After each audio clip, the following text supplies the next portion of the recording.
What's good, YouTube, man? It's your boy dMillionaire. Look, we back with another video, and as y'all can tell from the title, man, we got JxmyHighroller. They're breaking the NBA again, and I'm assuming he's referring to the Warriors because Steph Curry is the thumbnail in the first clip in the video. But before I start this video, now the last JxmyHighroller video I watched was the harsh truth about Caitlin Clark.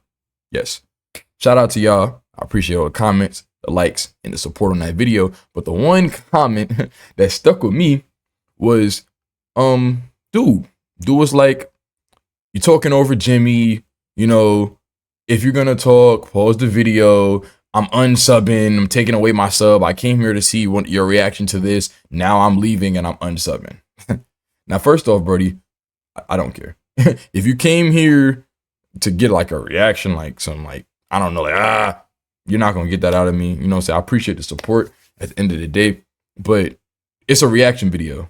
The point of the video is for me to show my reaction to whatever Jimmy is showing, because he put in he put in meticulous work to put together a banger video, bro, and I'm just reacting to it, bro. So if you wanted to watch the video without me talking over it, bro, I put the link in the description to damn near all my videos, bro. You could just go watch the original video.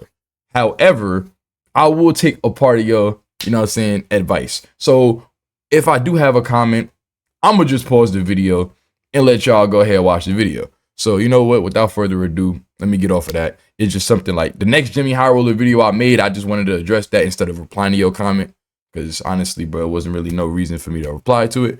But let's see what Jimmy got to say for us. Over the last decade, three-pointers have taken over the NBA. The shot transformed from a gimmick so underutilized that the league had to move the three-point line closer to the hoop just to incentivize teams to take more, to a shot that now determines the outcome of many games. But after an entire era of seemingly exponential growth, recently the barrage of three-pointers appeared to stabilize. In fact, the league had become so saturated with threes that the scales had flipped and two-pointers became slightly more valuable than three-pointers. Just like anything else, something that was good and effective, but only up to a certain point, and that point had been reached. The shot was pushed to its fullest extent, and the three-point revolution had met its inevitable conclusion. Except it didn't. This season, teams across the NBA are shooting more threes than ever before. Some teams with the majority of all of their shots being taken from. Yo, I can't lie. I told this to y'all too. If y'all be watching my reactions for real, and y'all watch specifically my Celtics reaction, I said it too. I think the game they lost to Golden State, they shot 90 shots and they shot 54 threes. Or like 55 threes. 50, like 50s. I know over 50% of these shots was threes. And they lost. I ain't gonna lie. Respectfully, my opinion, I don't like watching all these threes go up. It's crazy. Cause I'm young. And I hate this shit. Like, it was cool watching Golden State do it. Cause in my opinion, Golden State really wasn't even OD. I don't feel like it was ODing, bro. I feel like Boston is ODing, bro. Like, I watch possessions where Tatum get the rebound, kick out the D White, three ball, offensive rebound, Drew Holiday, kick out the Tatum, three ball, offensive rebound, kick out the Horford, three ball. Like, I don't like that shit, bro. I'm watching Wemby pull up from half court. Like, bro, you're 7'5", 7'6". Like, that shit is crazy to me. But hey, at the end of the day, if they dropping, they dropping. I can't be mad at a shot for going in. From beyond the arc. A new generation of stars more trigger happy from three than the players that came before them. And games that feel like one long three-point contest. Is the NBA on a path to being a league featuring exclusively long balls, layups, and nothing else?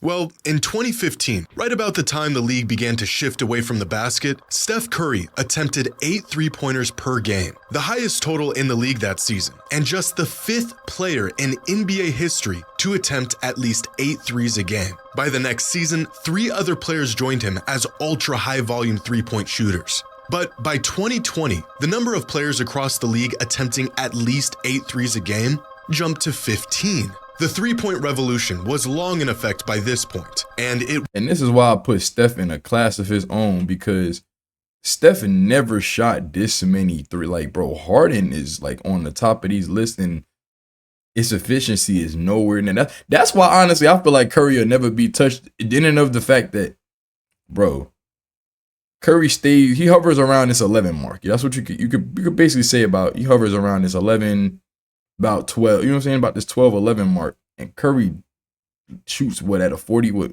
on his career, what does Curry shoot, like 43%? Like, I don't know, bro. I don't think nobody's gonna touch that, bro, for a little while. I don't think nobody's gonna touch it. Somebody's gonna touch it though, definitely, because it's just the way the game's going, but I don't think it's anytime soon. Would remain at this level for the next few seasons. The league seemingly finding its equilibrium on threes and how many are even worth taking.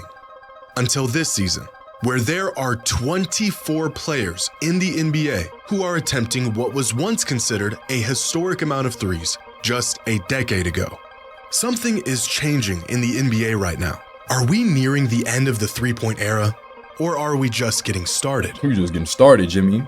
We're just getting started, gang. They might as well give us a 4-point line. Today's video is brought to you by SeedKit. No cap, they might as well just give us the 4-point line. Remember that 4-point line video he was talking about? Hey, the way that the league is going, they might as well just give us a 4-point line. Off any Fuck order. it, why not? Make it fun. In 2016, the Golden State Warriors completely redefined how basketball is played. For the first time, a team that centered their offense around the three ball proved that it can be a championship-winning strategy. And they weren't just a three-point-oriented team, they were the three-point team. They bucked age-old notions of what great basketball could look like, their star duo named after their shooting abilities. The most influential team of our generation. Greatest. That season, the Warriors shot 31.6 three-pointers per game, the second most of any team in league history and by far the most of any true championship caliber team.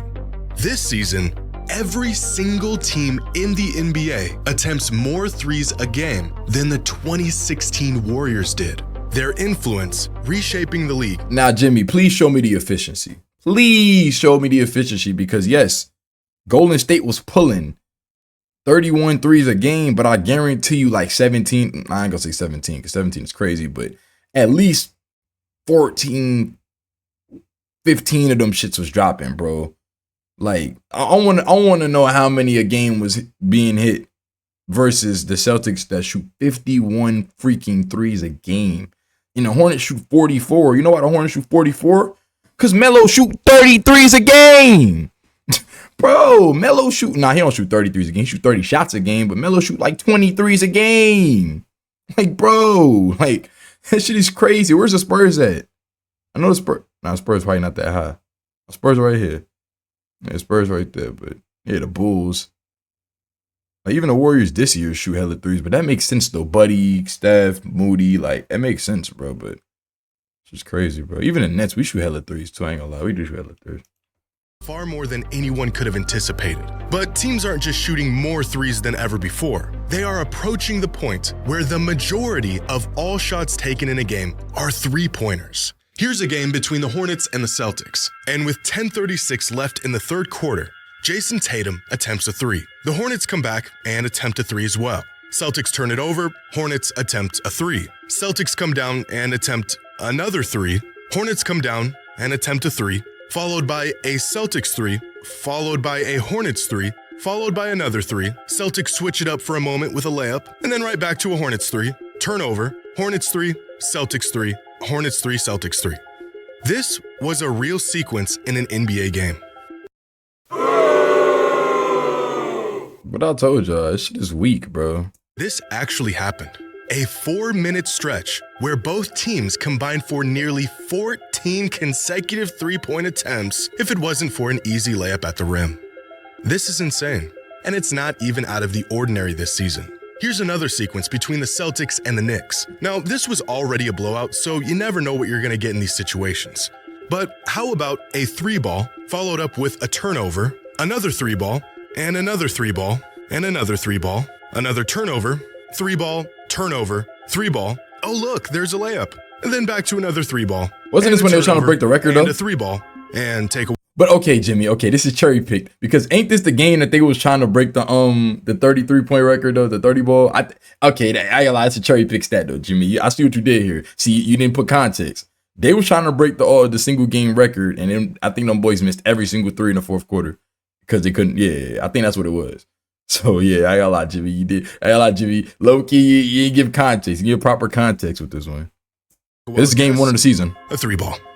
3 straight minutes of three-pointers. 8 from the Celtics alone, and they missed all 8. But even this was nothing compared to what happened in a game between the Hornets and the Hawks. With 1 minute and 45 seconds left in the first quarter, the Hornets made a mid-range jump shot. What's so special about this mid-range bucket? Well, nothing, other than the fact that this would be the last shot they would make outside of layups and three-pointers for the rest of the entire game. For the next 37 minutes of game time, outside of free throws, every single point the Hornets scored until the end of the game was from right here or out here. In fact, throughout this entire game, the Hornets scored 120 points. Only 4 of them came from a shot that wasn't a three-pointer, a layup, or a free throw. Has the complex, rich, and diverse game that we love truly been reduced to this?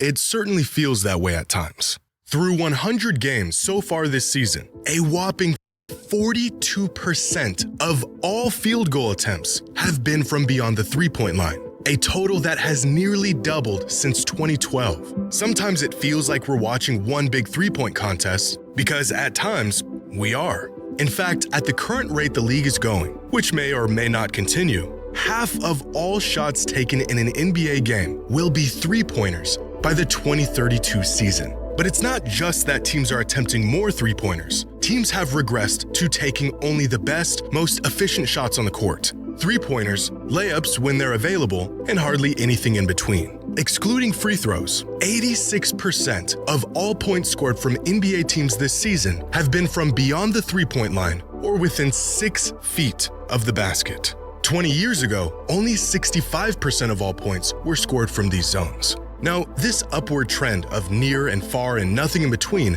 may not continue. Over the past few seasons, there has been some stagnation in three-point attempt rate, so there may be a shift in the other direction in the coming years. But the NBA tends to follow the leader. What are the winning teams doing, and how can we adapt, emulate, and optimize that style of play? And right now, as much as we can't stand it, winning basketball looks a lot like a three-point shootout.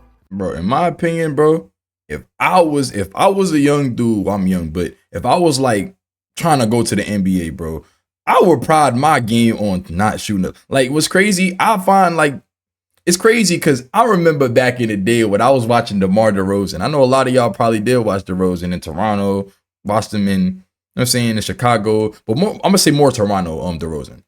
Toronto DeRozan never had the three ball in his arsenal. You feel me? Never. I never watched DeRozan shoot threes. What's DeRozan doing now? Shooting the tray ball. SGA. When SGA first got into the league, barely seen him shoot threes. Barely did. What did Shea start doing in the Olympics? If y'all watched Team Canada, he started shooting step back threes. Now, granted, the Olympic line is closer, so it's more or less a long midi, and Shea does shoot long middies. However, what has he been doing this year, bro? And I be getting so mad about Shea doing this shit. Shoot the three ball. It's like, bro, I get it. As he said, it's a copycat league. It's follow the leader, bro. To be honest, the Celtics just won a championship off of their three-point prowess. And to be real, the Mavs, you want to know why the Mavs made it to the finals over the Wolves, over, you know what I'm saying, over all of the teams that they beat? The three ball. It is just that simple, bro. The reason why they was able to beat every team that they beat in the playoffs last year was literally the tray ball, bro. PJ was shooting the lights out. Luka was shooting the lights out. Kyrie was shooting the lights out. Like, that's just, like, they just made more threes in the rest, you feel me, than everybody else they played, bro.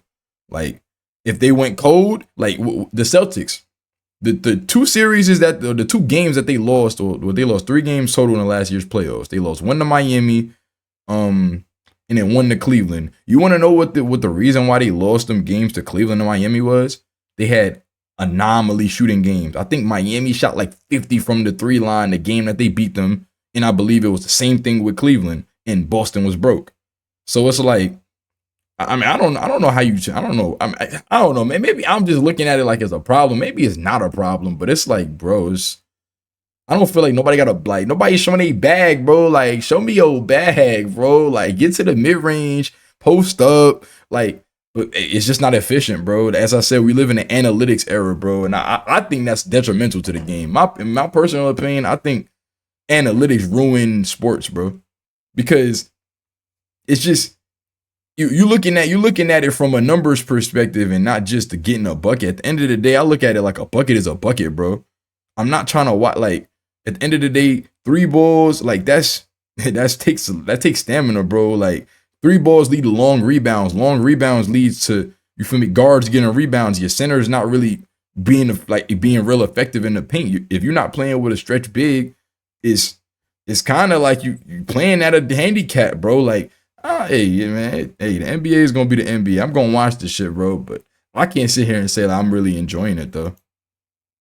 Before the beginning of this season, Celtics head coach Joe Mazzulla said the team planned on shooting a lot more threes this year. They did the math, and it checked out. We need more threes. But outside of Harden's Rockets, last year's Celtics attempted more three-pointers than any other team in NBA history. It was a recipe that was so good, it helped them win a championship. How many more threes could they possibly shoot?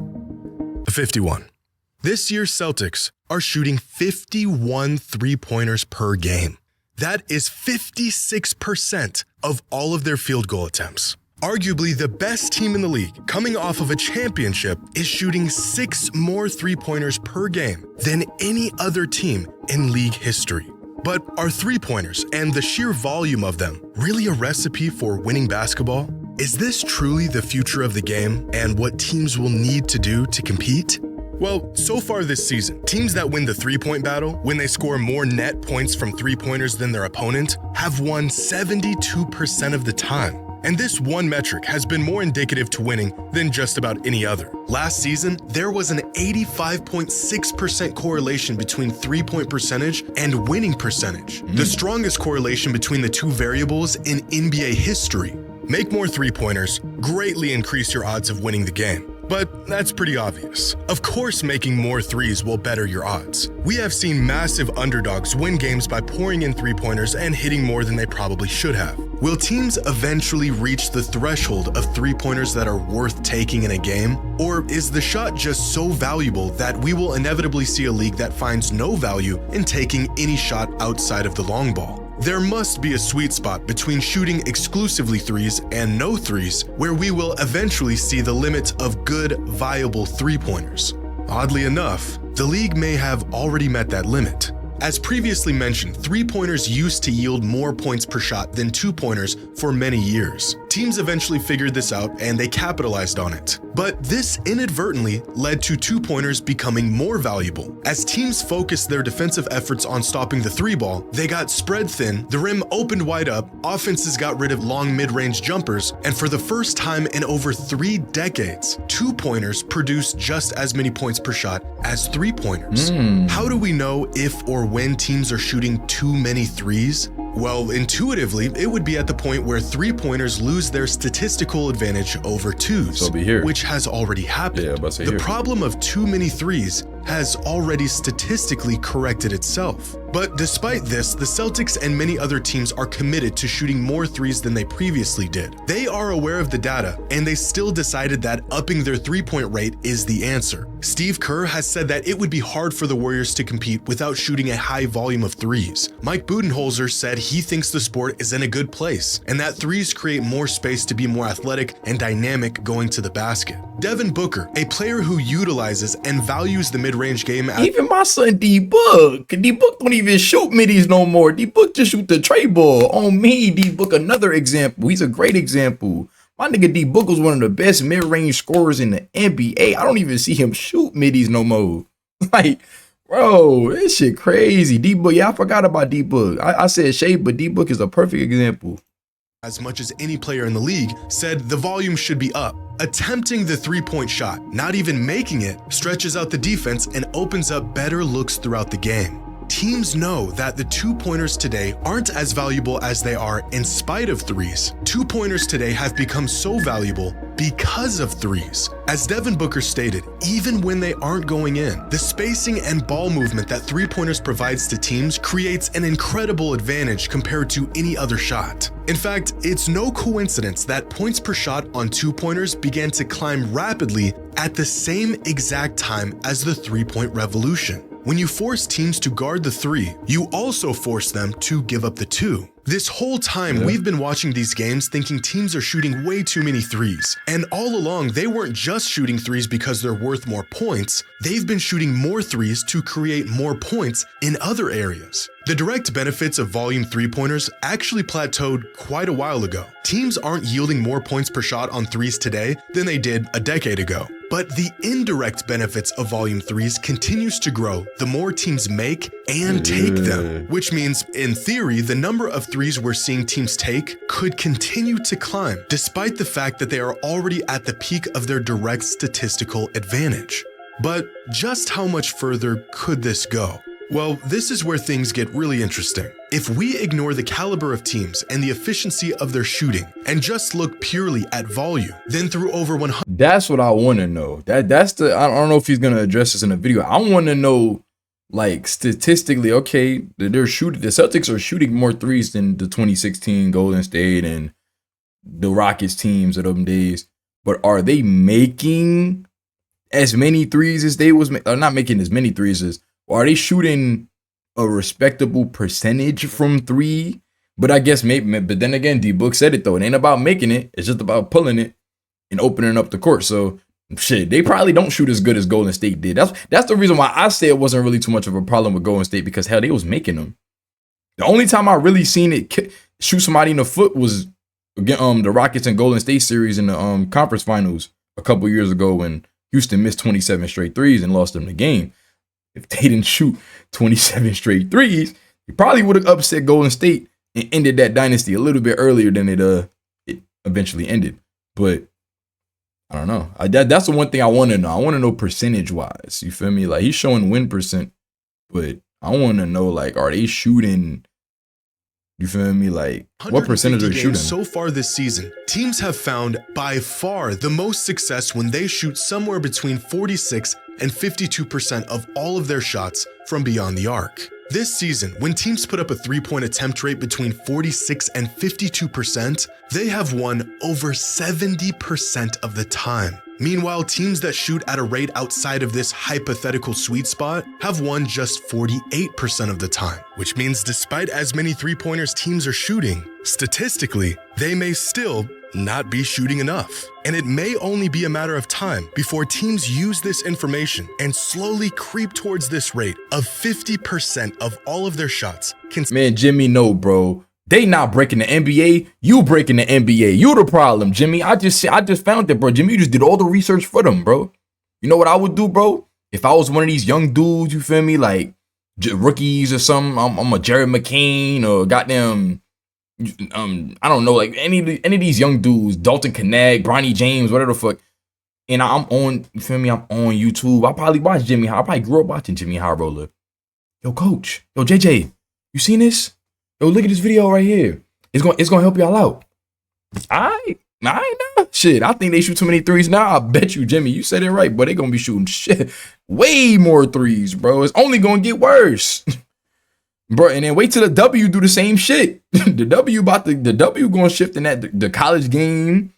All of it, bro. This shit gonna be good, boy. The NBA, man, this shit crazy.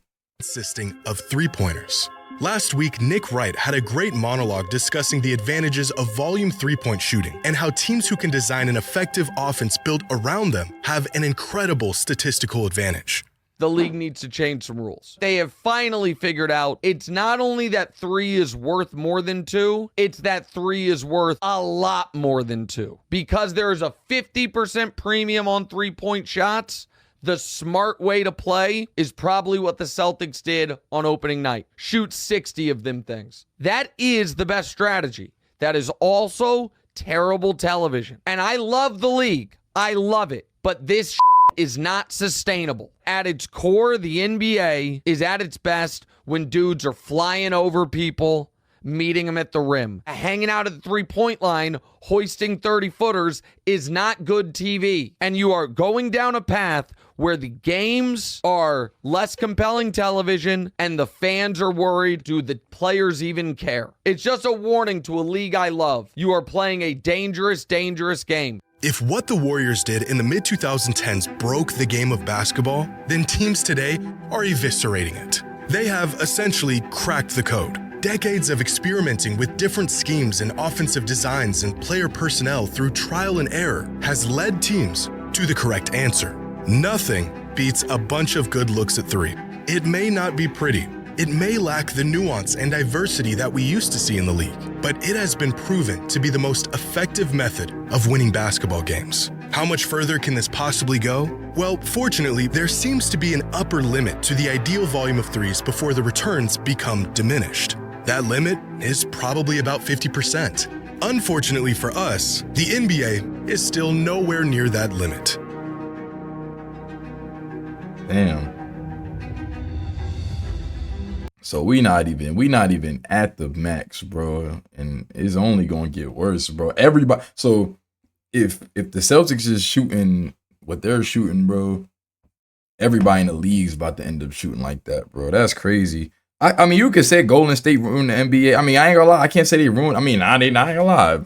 And they kind of did ruin the NBA. However, I want to see if the Celtics can repeat. I was actually one of the proponents in them repeating. I do believe the Celtics are gonna repeat, but if they don't, then what? Then you feel me? If it doesn't actually like correlate to winning, if the amount of 3-point attempts that they shooting doesn't directly correlate to winning when it's all said and done, then what was the point? So I hope the Celtics win. They have to win now. You feel me? That's simply what it is. But now it's funny because we're talking about directly correlating to winning. Cleveland's 13-0. Where are they in that 3-point chart? Because Cleveland's by all standards, Cleveland's the best team in the NBA. So where was that in this video? I don't think I'm be able to find it, bro. Damn, I should have looked. I wasn't even thinking like that on that level. I wish I would have thought that. Nah, I think it was back here. I ain't gonna lie. Let's see if I can find it, bro, before this video is over, because I want to see something. Like, where is Cleveland in this? Because Cleveland can't shoot that many because right. Okay. 2024 and 5 3-point attempts a game. Now, Cleveland, in my books, I mean, shit, you can't. Numbers don't lie, right? Cleveland's the best team in the NBA. They shoot 36 threes a game. Middle of the pack. And they have not lost a game. So, as I said, I mean, obviously that's I guess is what the extreme, what I'm saying, is an outlier, kind of, because that's the extreme. But I guess what the Celtics are doing is closer to winning than everybody else. But at the same time, it's like, well, the Hornets don't have a winning record. I don't know what the Bulls record is. I know the Nets don't. I know the Wizards don't. The Suns barely do, or don't actually. I don't know. They've been losing since KD been hurt. The Thunder, I know, one of the best teams in the league. The Magic, not really. Like, I mean, these are a lot of like shitty teams, bro. Like the really, really good teams. I mean, only really, really good team. I mean, I can say the shitty teams because Celtics, Warriors, Timberwolves, Thunder. But then you got Cleveland. You got the Knicks. You feel me? You got the Lakers. You got the Nuggets. Like, I mean, I don't know, bro. But then again, I get, yeah, you could say it's kind of just this extreme. It's two extremes, but I don't know, bro. Y'all leave down below y'all thoughts on this video. I feel like every time I react to a JxmyHighroller video, it's always like way longer than it needs to be. But I hope y'all enjoyed. Nevertheless, make sure y'all liked the video if y'all did. Subscribe to the channel if you're new. Turn on post notifications. And I'm gonna hot y'all next video, man.